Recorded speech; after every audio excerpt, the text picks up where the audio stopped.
Hi guys, there's quite a lot going on today. So we're celebrating my highest ever rated win against an 1800, but there's a lot to learn from this game. Like, I was surprised to see he made quite a few like massive blunders for an 1800, transforming the position into a lost end game. And there was some nasty little end game traps that I want to show you today. But first, I want to just get into I've been meaning to do this for a while, and I just got to do this. So here's a big thank you to all the people who've ever supported me on Buy Me a Coffee. I'm currently doing a van conversion, very expensive. I just spent 400 quid on a swivel seat, like a little bit of metal that swivels your seat round. So yeah, big thank you to Jake H, Gotzel, Calvin Vidavelu. Next page, just trying to get through this quick, but big respect to these guys. Mark Cooney, Bobby Cockles, Gutzel, Henke, Rob Healy, Mevsy, Gutzel, Seb, aka Loco. All right, they're the guys. That was a little, I'm not sure if that was like a rap or just speaking fast, but yeah, I had to say thank you.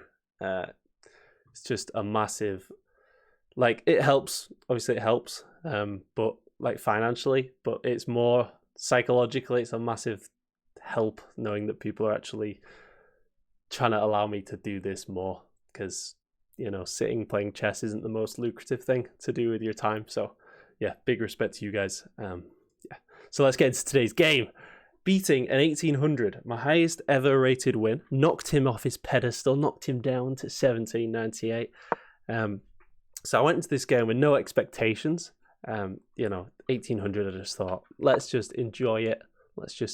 I'm gonna put on the analysis just so you can see where I did go wrong. But we'll look at that in a sec. So it gets into this Queen's Gambit versus Slav situation, and I don't really want to take here. I'm just trying to develop my pieces.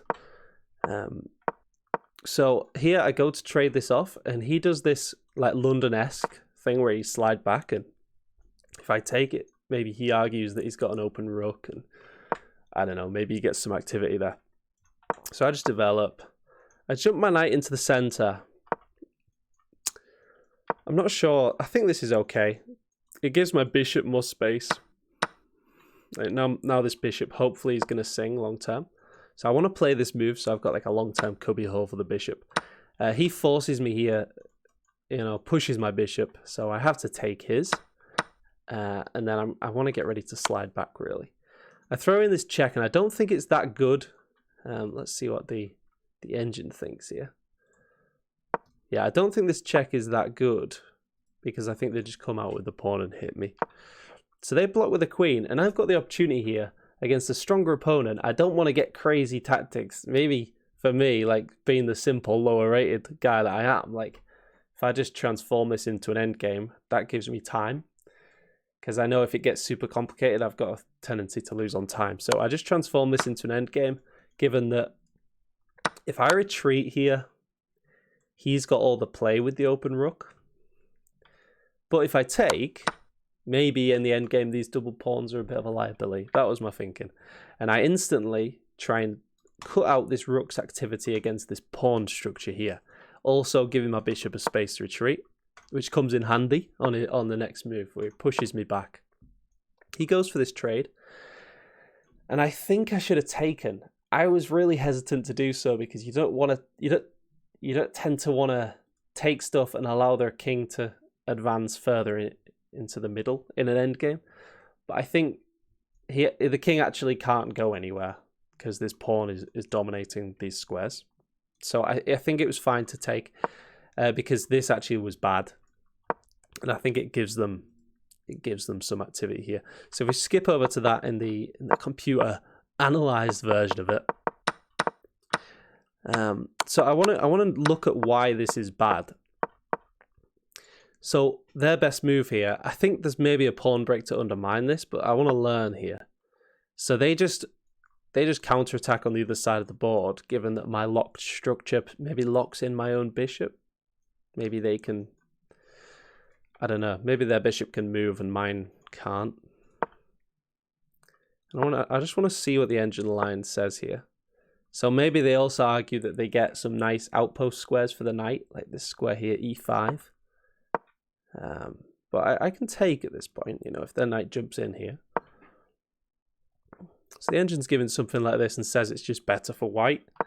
But But as the game turned out, it was actually quite nice because I lift my king up, just develop my final piece, and they go for this pawn break. An 1800 makes the first big blunder in the end game.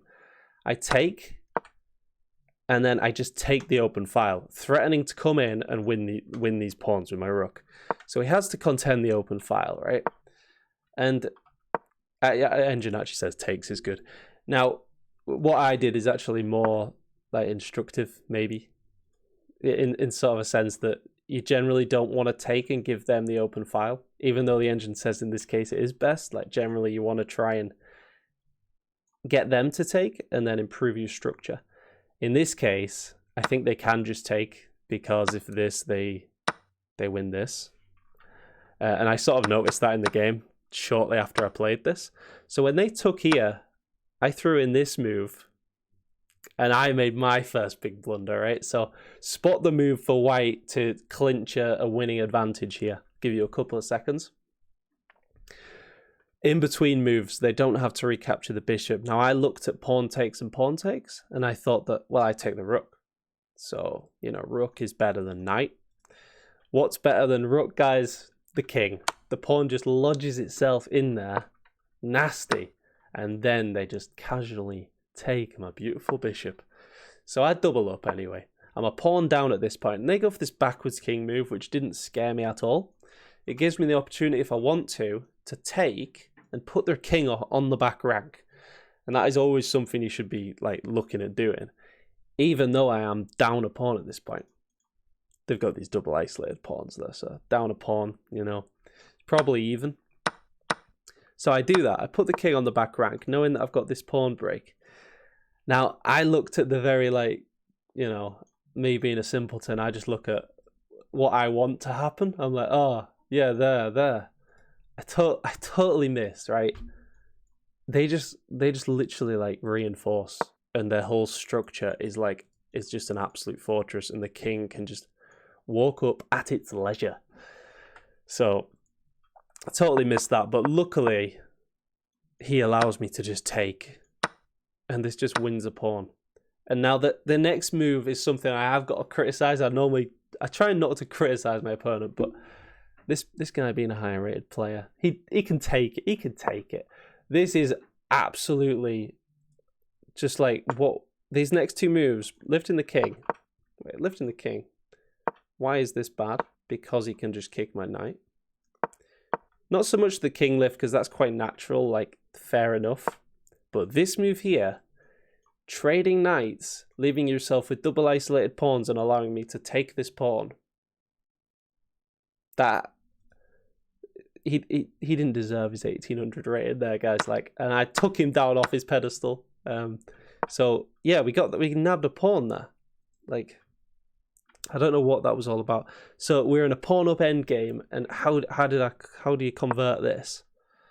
Well, I pushed this pawn because I thought that stops that, and I'm trying to just stop the king getting in. And I realized that this pawn break works, and here you've got to calculate a few moves if takes this, you just got to step by step this here. This, here, this, here, and this. I stopped calculating because my pawn is on this square here, and he's yet to push, and I'm queening first there. But there's one last little trap in this game that my opponent sets for me, and it's just after I take his pawn here, I manage to get mine up, and here, right?